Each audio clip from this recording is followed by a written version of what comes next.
ವಯನಾಡಿನ ಕಲ್ಲಾಡಿಯಲ್ಲಿ ಭೂಕುಸಿತದ ಸ್ಥಳದಲ್ಲಿ ರಕ್ಷಣಾ ಕಾರ್ಯಾಚರಣೆ ಮುಂದುವರೆದಿದೆ. ಎನ್ಡಿಆರ್ಎಫ್ ತಂಡದಿಂದ ಕಾರ್ಯಾಚರಣೆ ನಡೆಸಲಾಗುತ್ತಿದೆ. ಗುಡ್ಡ ಕುಸಿತದ ರಭಸಕ್ಕೆ ಮೀನಾಕ್ಷಿ ನದಿಗೆ ಬಸ್, ಕಾರು, ಕೆಲವು ಬೈಕ್ಗಳು ಬಿದ್ದಿವೆ. ಮಣ್ಣಿನ ಅಡಿಯಲ್ಲಿ ಒಂದು ಜೆಸಿಬಿ ಕೂಡ ಹೂತು ಹೋಗಿದೆ. ಟನಲ್ಗೆ ಬಳಸಿದ್ದ ಕಬ್ಬಿಣದ ವಸ್ತುಗಳು ಕೂಡ ನದಿಯಲ್ಲಿ ಪತ್ತೆಯಾಗಿವೆ. ನದಿಗೆ ಬಿದ್ದಿರುವ ಬಸ್, ಕಾರುಗಳನ್ನು ಮೇಲೆತ್ತಲು ಹರಸಾಹಸ ಪಡಲಾಗುತ್ತಿದ್ದು ಕಾರ್ಯಾಚರಣೆ ನಡೆಸಲಾಗುತ್ತಿದೆ. ಇನ್ನು ನದಿಯ ಅಕ್ಕಪಕ್ಕ ಮಣ್ಣಿನ ಅಡಿಯಲ್ಲಿ ನಾಪತ್ತೆ ಆದವರಿಗಾಗಿ ಶೋಧ ಕಾರ್ಯ ನಡೀತಾ ಇದೆ.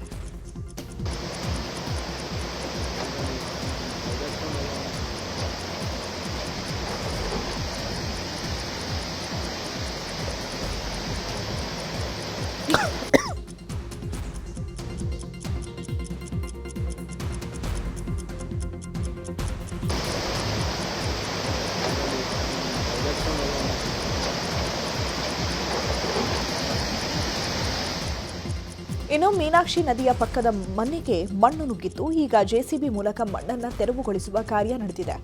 ಮನೆಗೆ ಮಣ್ಣು ನುಗ್ಗಿದ ವೇಳೆ ಮನೆಯಲ್ಲಿ ಯಾರೂ ಇಲ್ಲದ ಕಾರಣಕ್ಕೆ ದೊಡ್ಡ ದುರಂತ ತಪ್ಪಿದೆ. ನದಿ ನೀರು, ಗುಡ್ಡ ಕುಸಿತದ ರಭಸಕ್ಕೆ ಮನೆಯ ಸುತ್ತಲಿದ್ದ 20 ಅಡಿಕೆ ಮರ, 10ಕ್ಕೂ ಹೆಚ್ಚು ತೆಂಗಿನ ಮರಗಳು ಕೂಡ ಕೊಚ್ಚಿ ಹೋಗಿದೆ.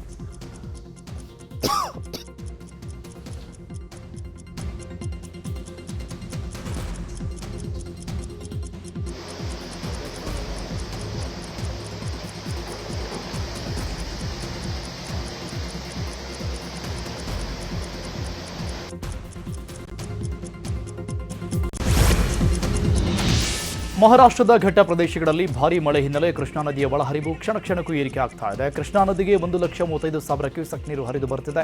ಸದ್ಯ ಅಪಾಯದ ಮಟ್ಟದಲ್ಲಿ ಕೃಷ್ಣಾ ನದಿ ಹರಿತಾ ಇದೆ. ದೂದಗಂಗಾ, ವೇದಗಂಗಾ ನದಿಗಳ ಒಳಹರಿವಲ್ಲಿ ಹೆಚ್ಚಳವಾಗಿದ್ದು ಚಿಕ್ಕೋಡಿಯ ಕಲ್ಲೋಳದ ದತ್ತ ಮಂದಿರ ಮುಳುಗಡೆಯಾಗಿದೆ. ನೀರು ಹೆಚ್ಚಾಗ್ತಾ ಇರುವ ಹಿನ್ನೆಲೆ ಕೃಷ್ಣಾ ತೀರದಲ್ಲಿ ಪ್ರವಾಹದ ಆತಂಕ ಇದೆ.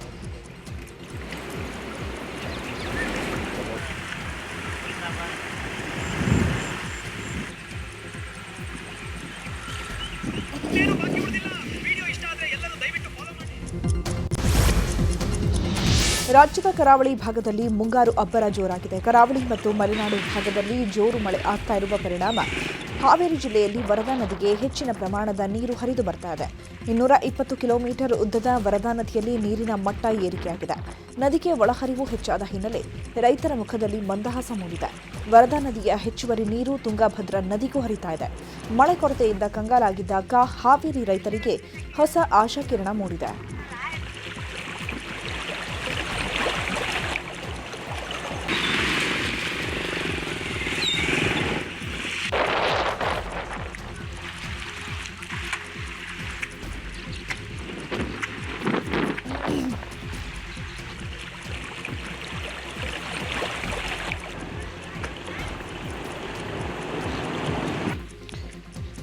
ಮಹಾರಾಷ್ಟ್ರದಲ್ಲಿ ಮಳೆ ಅಬ್ಬರ ಹಿನ್ನೆಲೆ ಬಾಗಲಕೋಟೆಯಲ್ಲಿ ಕೃಷ್ಣಾ ನದಿ ಉಕ್ಕಿ ಹರಿತಾ ಇದೆ. ಕೃಷ್ಣಾ ನದಿ ಭೋರ್ಗರೆತಾ ಇದ್ದು ಶ್ರಮಬಿತ್ತು ಸಾಗರ ಭರ್ತಿಯಾಗಿದೆ. 4 ದಿನಗಳಿಂದ ಕೃಷ್ಣಾ, ಘಟಪ್ರಭಾ ನದಿಗಳು ಉಕ್ಕಿ ಹರಿತಾ ಇವೆ.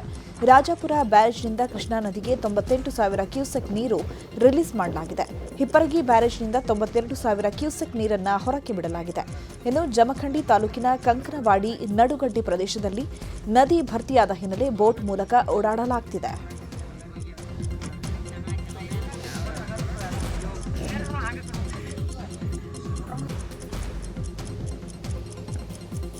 ಕೋಟೆನಾಡು ಚಿತ್ರದುರ್ಗದಲ್ಲಿ ಧಾರಾಕಾರವಾಗಿ ಮಳೆ ಆಗ್ತಾ ಇದೆ. ಕಳೆದ ಹಲವು ದಿನಗಳಿಂದ ಬರದಿಂದ ಬಸವಳಿದಿದ್ದ ಜನರಿಗೆ ವರುಣದೇವ ತಂಪೆರೆದಿದ್ದಾನೆ. ಇಂದು ಮಧ್ಯಾಹ್ನ ಸುರಿದ ಮಳೆಗೆ ವಾಹನ ಸವಾರರು ಪರದಾಡಿದರು. ರೈತರ ಮೊಗದಲ್ಲಿ ಮಳೆ ಮಂದಹಾಸ ಮೂಡಿಸಿದೆ.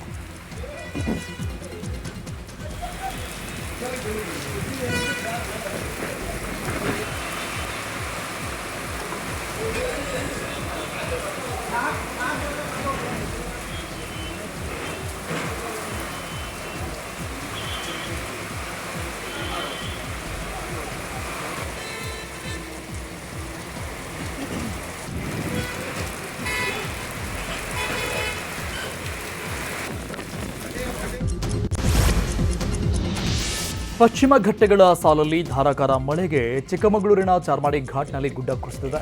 ಚಿಕ್ಕಮಗಳೂರು ದಕ್ಷಿಣ ಕನ್ನಡ ಜಿಲ್ಲೆಗಳ ಪ್ರಮುಖ ಸಂಪರ್ಕ ಕೊಂಡಿಯಾಗಿರುವ ಚಾರ್ಮಾಡಿ ಘಾಟ್ನ ರಾಷ್ಟ್ರೀಯ ಹೆದ್ದಾರಿ 173ರಲ್ಲಿ ರಸ್ತೆಗೆ ಬೃಹತ್ ಬಂಡೆಕಲ್ಲುಗಳು ಹಾಗೂ ಮರ ಕುಸಿದು ಬಿದ್ದಿದೆ.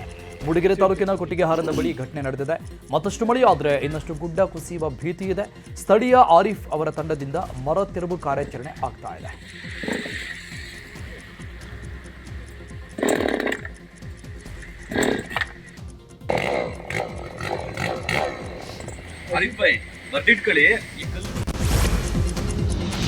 ಕೊಡಗಿನ ಗೋಣಿಕೊಪ್ಪದಲ್ಲಿ ಭಾರೀ ಮಳೆಯಿಂದ ಮನೆ ಕುಸಿದು ಬಿದ್ದಿದೆ.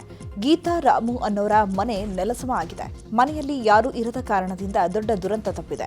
ಸ್ಥಳಕ್ಕೆ ಕಂದಾಯ ಅಧಿಕಾರಿಗಳು ಭೇಟಿ ನೀಡಿ ಪರಿಶೀಲಿಸಿದ್ದಾರೆ.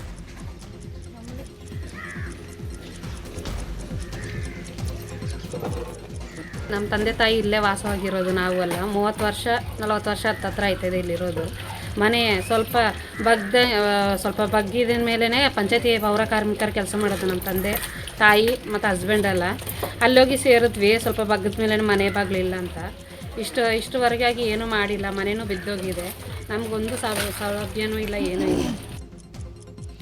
ಇನ್ನು ಉತ್ತರ ಕನ್ನಡ ಜಿಲ್ಲೆಯ ಅಂಕೋಲಾ ತಾಲೂಕಿನ ಕಲ್ಲೇಶ್ವರದಲ್ಲಿ ಗ್ರಾಮದಲ್ಲಿ ಭಾರೀ ಮಳೆಗೆ ಮನೆಯ ಮೇಲೆ ಮರ ಬಿದ್ದಿದೆ. ಮನೆಯವರು ಊಟಕ್ಕೆ ಕುಳಿತಿದ್ದಾಗಲೇ ಮರ ಬಿದ್ದಿದ್ದು ಮನೆಯಲ್ಲಿದ್ದವರು ಪ್ರಾಣಾಪಾಯದಿಂದ ಪಾರಾಗಿದ್ದಾರೆ. ದಯಾನಂದ ಅನ್ನೋರಿಗೆ ಸೇರಿದ ಮನೆಗೆ ಹಾನಿಯಾಗಿದೆ.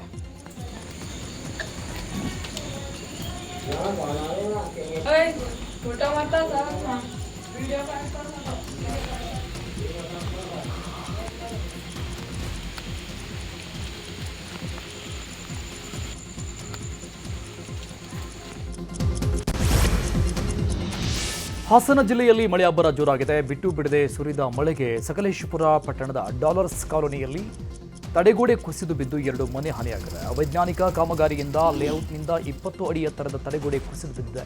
ನಮ್ಮ ಮನೆಗಳಿಗೆ ಹಾನಿ ಆಗಬಾರ್ದು ಅಂತಾನೆ ತಡೆಗೋಡೆ ನಿರ್ಮಾಣ ಮಾಡಿದ್ರು. ಆದರೆ ಅವೈಜ್ಞಾನಿಕ ಕಾಮಗಾರಿಯಿಂದ ಅದೇ ತಡೆಗೋಡೆ ಕುಸಿದು ಬಿದ್ದಿದ್ದು ಅದೃಷ್ಟವಶಾತ್ ಯಾವುದೇ ಪ್ರಾಣಾಪಾಯ ಸಂಭವಿಸಿಲ್ಲ.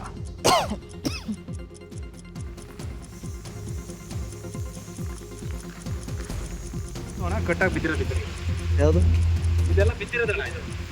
ಇದ್ರದ್ದು ಏನು ಗೊತ್ತಣ್ಣ, ಯಾವಾಗ ಇದಾಯಿತು ಡ್ಯಾಮೇಜ್ ಆಯಿತು, ನೀರೆಲ್ಲ ಇಲ್ಲಿ ಹೋಯ್ತು ಮತ್ತು ನೀರು ಜಾಸ್ತಿ ಆಯಿತು.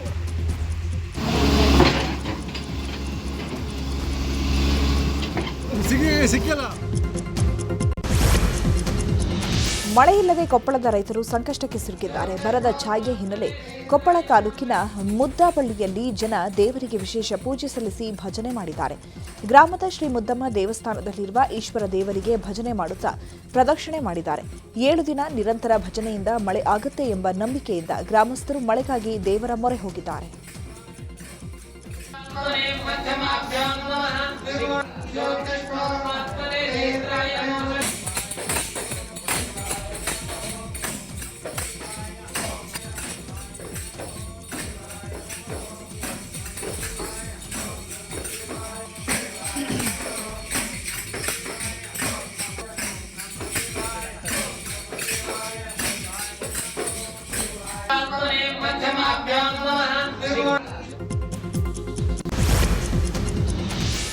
ಬರ ಪರಿಹಾರ ಘೋಷಣೆ ವಿಚಾರವಾಗಿ ಗೃಹ ಸಚಿವ ಪ್ರಿಯಾಂಕ್ ಖರ್ಗೆ ರಿಯಾಕ್ಟ್ ಮಾಡಿದ್ದಾರೆ. ಬರದ ಬಗ್ಗೆ ವರದಿ ಕೊಡುವುದು ನಮ್ಮ ಜವಾಬ್ದಾರಿ, ಪರಿಹಾರ ಘೋಷಣೆ ಮಾಡುವುದು ಕೇಂದ್ರ ಸರ್ಕಾರದ ಜವಾಬ್ದಾರಿ. ಎಷ್ಟು ಬಿತ್ತನೆಯಾಗಿದೆ, ಮೇವು ಇವೆಲ್ಲವೂ ಗಮನದಲ್ಲಿಟ್ಟುಕೊಂಡು ನಾವು ವರದಿ ಸಿದ್ಧಪಡಿಸಿ ಕೇಂದ್ರ ಸರ್ಕಾರಕ್ಕೆ ಕಳಿಸಬೇಕು. ನಂತರ ಅವರ ತಂಡ ಕಳಿಸ್ತಾರೆ. ಆದರೆ ಬರ ಘೋಷಣೆ ಮಾಡುವುದು ಕೇಂದ್ರ ಸರ್ಕಾರದ ಮಾನದಂಡದ ಪ್ರಕಾರ ಅಂತ ಪ್ರಿಯಾಂಕ್ ಖರ್ಗೆ ಹೇಳಿದ್ದಾರೆ. ಸರ್ಕಾರದ ಏನು ಮಾನದಂಡಗಳಿವೆ ಅದರ ಪ್ರಕಾರ ನಾವು ವರದಿಯನ್ನು ಸಲ್ಲಿಸಬೇಕಾಗ್ತದೆ. ಇನ್ನು ಈಗ ಬಿತ್ತನೆ ಕೆಲವು ಕಡೆ ಪ್ರಾರಂಭ ಆಗಿದೆ, ಕೆಲವು ಕಡೆ ಆಗಿಲ್ಲ. ಮತ್ತು ಹವಾಮಾನದ ಏರ್ಪೇರು ಇರ್ಬೋದು, ನೀವು ಏನು ತೇವಾಂಶ ಇರ್ಬೋದು, ಭೂಮಿಯ ತೇವಾಂಶ ಇರ್ಬೋದು, ಮತ್ತು ಎಷ್ಟು ಬಿತ್ತನೆ ಆಗಿದೆ, ಮೇವಿಂದ ಇರ್ಬೋದು, ಇವೆಲ್ಲನೂ ಕೂಡ ಗಮನಕ್ಕೆ ಗಮನಕ್ಕೆ ತಗೊಂಡು ನಮ್ಮ ವರದಿ ಮಾಡ್ಕೊಂಡು ಅದಕ್ಕೆ ಗ್ರೌಂಡ್ ಟ್ರೂತಿಂಗ್ ಆಗುತ್ತೆ. ಅದಕ್ಕೆ ಅದ ಮೇಲೆ ಕೇಂದ್ರ ಸರ್ಕಾರಕ್ಕೆ ಕಳಿಸ್ಬೇಕಾಗ್ತದೆ. ಅವ್ರ ತಂಡ ಕಳಿಸ್ತಾರೆ. ಸೊ ಇದನ್ನು ಏನು ಈ ಪ್ರಕ್ರಿಯೆಯನ್ನು ನಾವು ಕರೆಕ್ಟಾಗಿ ಗದಗ ನಗರದ ಹೊಸ ಬಸ್ ನಿಲ್ದಾಣದ ಬಳಿ ದೊಡ್ಡ ಅನಾಹುತ ತಪ್ಪಿದೆ. ಸಾರಿಗೆ ಸಂಸ್ಥೆಯ ಬಸ್ನ ಬ್ರೇಕ್ ಫೇಲ್ ಆಗಿ ಇದ್ದಕ್ಕಿದ್ದಂತೆ ಬಸ್ ಹಿಂದಕ್ಕೆ ಬಂದಿದೆ. ಹೊಸ ಬಸ್ ನಿಲ್ದಾಣದ ಒಳಗಡೆ ಹೋಗುವಾಗ ಬ್ರೇಕ್ ಫೇಲ್ ಆಗಿ ಈ ಅವಘಡ ಸಂಭವಿಸಿದೆ. ಅದೃಷ್ಟವಶಾತ್ 3 ಜನ ಪ್ರಾಣಾಪಾಯದಿಂದ ಪಾರಾಗಿದ್ದಾರೆ. ಬಸ್ ಹಿಂದೆ ಇದ್ದ ಬೈಕ್ ಸವಾರರು ಬಸ್ಗೆ ಬಿದ್ದರೂ ಕೆಳಗಡೆ ಕೂದಲೆಳೆ ಅಂತರದಲ್ಲಿ ಗ್ರೇಟ್ ಬಚಾವಾಗಿದ್ದಾರೆ.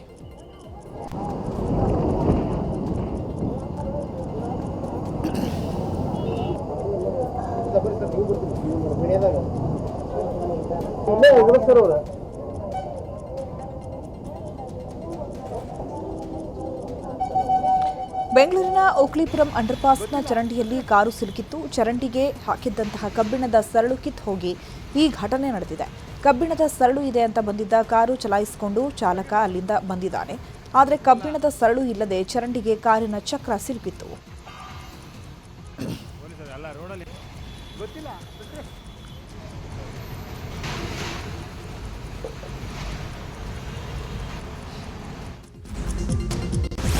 ವಸತಿ ಶಾಲೆಯಲ್ಲಿ 6ನೇ ತರಗತಿ ವಿದ್ಯಾರ್ಥಿ ಅನುಮಾನಾಸ್ಪದ ರೀತಿಯಲ್ಲಿ ಸಾವನ್ನಪ್ಪಿದ್ದಾನೆ. ಬೆಂಗಳೂರಿನ ಯಲಹಂಕ ತಾಲೂಕಿನ ಕಾಡಯ್ಯರಪ್ಪನಹಳ್ಳಿಯ ಸ್ಟರ್ಲಿಂಗ್ ಇಂಗ್ಲಿಷ್ ವಸತಿ ಶಾಲೆಯಲ್ಲಿ ಈ ಘಟನೆ ನಡೆದಿದೆ. ಯಲಹಂಕ ತಾಲೂಕಿನ ಸುಬೇದಾರ್ ಪಾಳ್ಯದ ಗುರುಕಿರಣ್ ಮೃತ ವಿದ್ಯಾರ್ಥಿ. ಶಿಕ್ಷಕರಿಂದ ಹಲ್ಲೆ ಹಾಗೂ ಹೆಚ್ಚಿನ ಒತ್ತಡದಿಂದ ನಮ್ಮ ಮಗ ಮೃತಪಟ್ಟಿದ್ದಾನೆ ಅಂತ ಗುರುಕಿರಣ್ ಪೋಷಕರು ಆರೋಪಿಸಿದ್ದಾರೆ. ಗುರುಕಿರಣ್ಗೆ ಹುಷಾರಿಲ್ಲ, ಆಸ್ಪತ್ರೆಗೆ ಕರ್ಕೊಂಡು ಹೋಗ್ತೇವೆ ಅಂತ ಶಿಕ್ಷಕರೊಬ್ಬರು ಪೋಷಕರಿಗೆ ಕರೆ ಮಾಡಿದ್ರಂತೆ. ಆದರೆ ಪೋಷಕರು ಆಸ್ಪತ್ರೆಗೆ ಬರುವಷ್ಟರಲ್ಲಿ ಗುರುಕಿರಣ್ ಸಾವನ್ನಪ್ಪಿದ್ದಾನೆ. ಈ ಸಂಬಂಧ ಸ್ಥಳಕ್ಕೆ ಬಾಗ್ಲೂರು ಪೊಲೀಸರು ಭೇಟಿ ನೀಡಿ ಪರಿಶೀಲಿಸಿದ್ದು ತನಿಖೆ ನಡೆಸಲಾಗ್ತಿದೆ. 5ನೇ ಕ್ಲಾಸ್ಗೆ ಕರ್ಕೊಂಡ್ಬಿಟ್ಟಿದ್ದೆ ಹಾಸ್ಟ್ಲಿಗೆ. 6ನೇ ಕ್ಲಾಸ್ ಓದ್ತಿದ್ದನ್ನ ಬೆಳಗ್ಗೆ ಕುಸ್ತು ಬಿದ್ದ ಜಾಕಿಂಗ್ ಮಾಡೋವಾಗ ಅಂತ ಹೇಳ್ತಾರೆ. ಅದು ಹಾಸ್ಟ್ಲಲ್ಲಿ ಕುಸ್ತು ಬೀಳೋಕ್ಕೆ ಕಾರಣ ಇಲ್ಲ. ಇಲ್ಲಿ ಹಾಸ್ಪಿಟ್ಲ್ ಹತ್ರ ಬಂದು ನೋಡೋದಕ್ಕೆ ಶವವಾಗಿ ಮಲಗಿಸವ್ರೆ. ಸ್ಕೂಲ್ನಿಂದನೇ ಏನೋ ಆಗಿರಬೇಕು, ಏನೋ ಹೊಡೆದೋ ಬಡದೋ ಮೆಸ್ಟ್ರುಗಳು ಏನೋ ತೊಂದರೆ ಮಾಡಿರ್ಬೋದು. ಏನು ಇನ್ನು ಶಾಲೆಯ ಬಳಿ ದೊಡ್ಡ ಹೈಡ್ರಾಮವೇ ನಡೆದು ಪೊಲೀಸರ ಮುಂದೆಯೇ ಶಿಕ್ಷಕನನ್ನ ಹಿಡಿದು ಪೋಷಕರು ಥಳಿಸಿದ್ದಾರೆ. ಸ್ಥಳಕ್ಕೆ ಈಶಾನ್ಯ ಡಿಸಿಪಿ ಮಿಥುನ್ ಕುಮಾರ್ ಭೇಟಿ ನೀಡಿ ಪರಿಸ್ಥಿತಿಯನ್ನು ತಿಳಿಗೊಳಿಸಿದರು.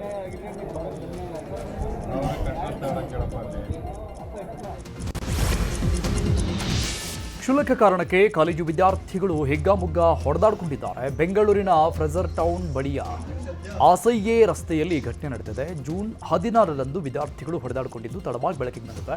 ಓರ್ವ ಯುವಕನಿಗೆ ಇನ್ನೊಂದು ಗುಂಪಿನಿಂದ ಹಿಗ್ಗಾಮುಗ್ಗಾ ಥಳಿಸಲಾಗಿದೆ. ವಿಡಿಯೋ ವೈರಲ್ ಆಗ್ತಾ ಇದ್ದಂತೆಯೇ ಪ್ರಕರಣದ ಬಗ್ಗೆ ಪೊಲೀಸರು ಮಾಹಿತಿ ಕಲೆ ಹಾಕ್ತಿದ್ದು ಪ್ರಕರಣ ದಾಖಲಿಸಲು ನಿರ್ಧರಿಸಿದ್ದಾರೆ.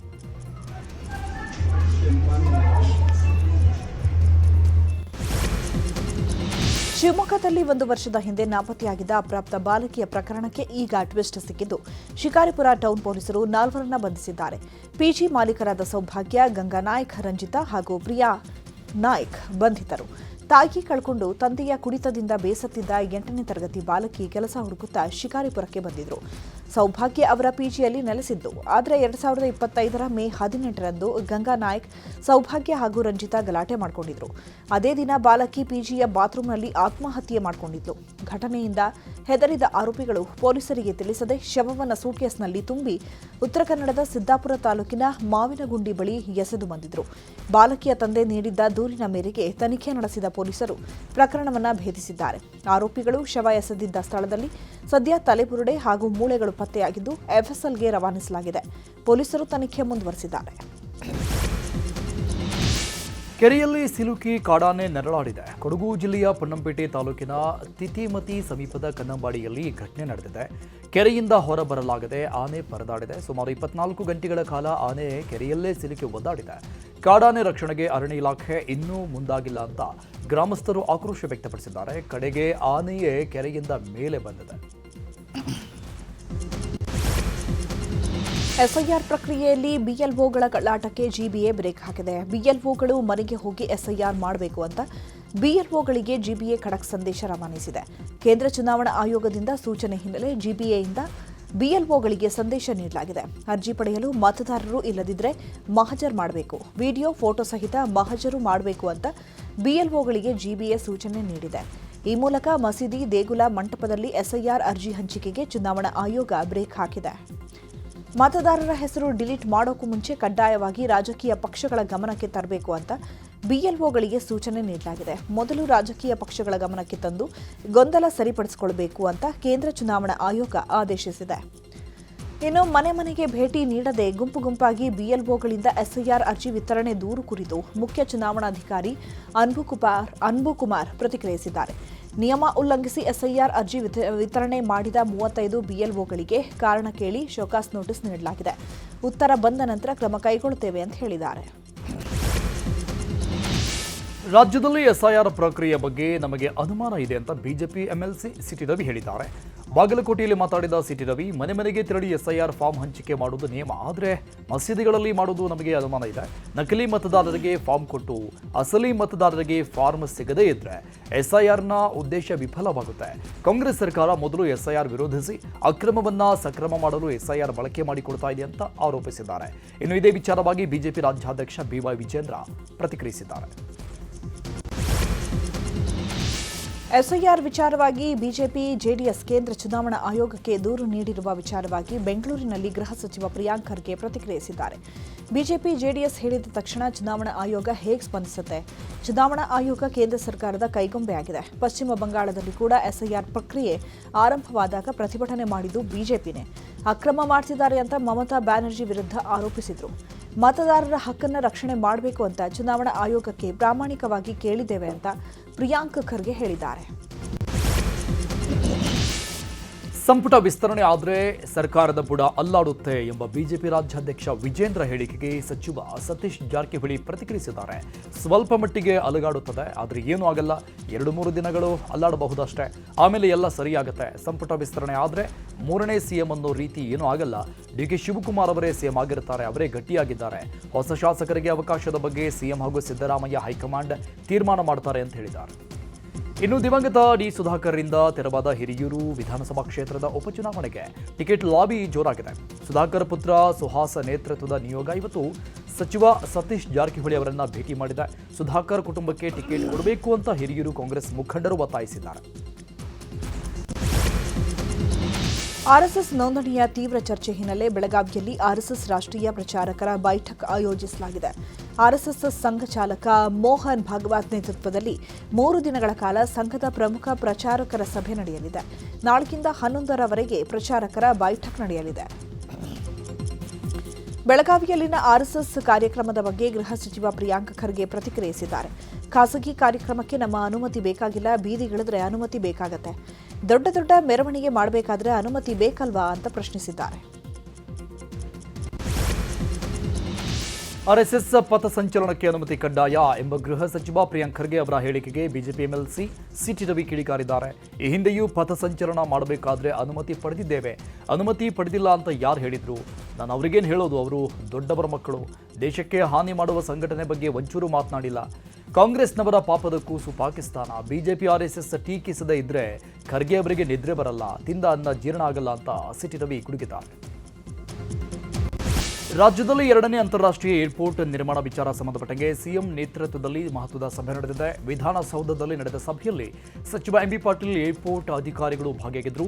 ಏರ್ಪೋರ್ಟ್ ನಿರ್ಮಾಣಕ್ಕೆ ಕನಕಪುರದ ಹಾರೋಹಳ್ಳಿ ಹಾಗೂ ನೆಲಮಂಗಲ ಬಳಿ 2 ಜಾಗ ಶಿಫಾರಸು ಮಾಡಿತ್ತು ಸರ್ಕಾರ. ಕನಕಪುರ ಭಾಗಕ್ಕೆ ಏರ್ಪೋರ್ಟ್ ಕೊಂಡೊಯ್ಯಲು ಸಿಎಂ ಉತ್ಸುಕರಾಗಿದ್ದಾರೆ. ನಾಲೆಗೆ ನೀರು ಹರಿಸಲು ಆಗ್ರಹಿಸಿ ಮಂಡ್ಯ ರೈತರು ಬಾರುಕೋಲು ಚಳವಳಿ ನಡೆಸಿದ್ದಾರೆ. ಶ್ರೀರಂಗಪಟ್ಟಣದ ತಾಲೂಕು ಕಚೇರಿ ಮುಂದೆ ಬಾರುಕೋಲು ಪ್ರತಿಭಟನೆ ಮಾಡಿದರು. ನಾಲೆಗೆ ನೀರು ಬಿಡದೆ ತಮಿಳುನಾಡಿಗೆ ಕದ್ದು ಮುಚ್ಚಿ ನೀರು ಬಿಡ್ತಾ ಇರೋದಕ್ಕೆ ಆಕ್ರೋಶ ಹೊರಹಾಕಿದ್ದಾರೆ.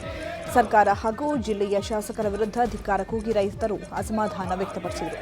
ಕೂಡಲೇ ನಾಲೆಗಳಿಗೆ ನೀರು ಹರಿಸುವಂತೆ ರೈತರು ಆಗ್ರಹಿಸಿದ್ದಾರೆ. ಬೆಂಗಳೂರಲ್ಲಿ ಫುಟ್ಪಾತ್ ಒತ್ತುವರಿ ತೆರವು ಕಾರ್ಯಾಚರಣೆ ವಿರೋಧಿಸಿ ಬೀದಿ ಬದಿ ವ್ಯಾಪಾರಿಗಳ ಸಂಘಟನೆಗಳಿಂದ ಪ್ರತಿಭಟನೆ ಆಗಿದೆ. ಫ್ರೀಡಂ ಪಾರ್ಕ್ನಲ್ಲಿ ಪ್ರತಿಭಟನೆ ನಡೆಯಿತು. 100 ಸಂಖ್ಯೆಯಲ್ಲಿ ಸೇರಿರುವ ಬೀದಿ ಬದಿ ವ್ಯಾಪಾರಿಗಳು ಸರ್ಕಾರದ ವಿರುದ್ಧ ಆಕ್ರೋಶ ವ್ಯಕ್ತಪಡಿಸಿದ್ದಾರೆ. ಫುಟ್ಪಾತ್ ತೆರವು ಕಾರ್ಯಾಚರಣೆಯನ್ನ ಕೈ ಬಿಡಬೇಕು ಅಂತ ಒತ್ತಾಯಿಸಿದ್ದಾರೆ.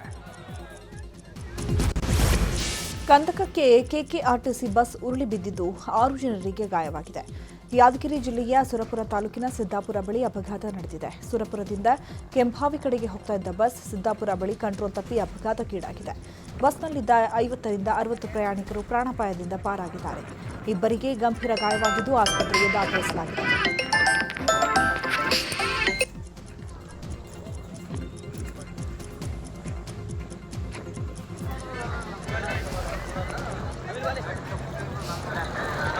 ಚಲೋ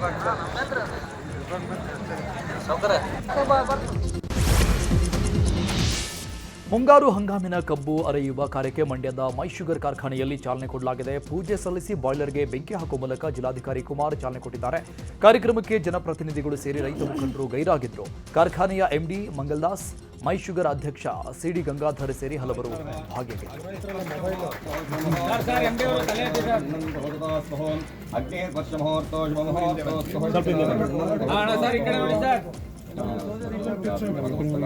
ಮಂಗಲ್ದಾಸ್ ಸರ್ ಈ ಕಡೆ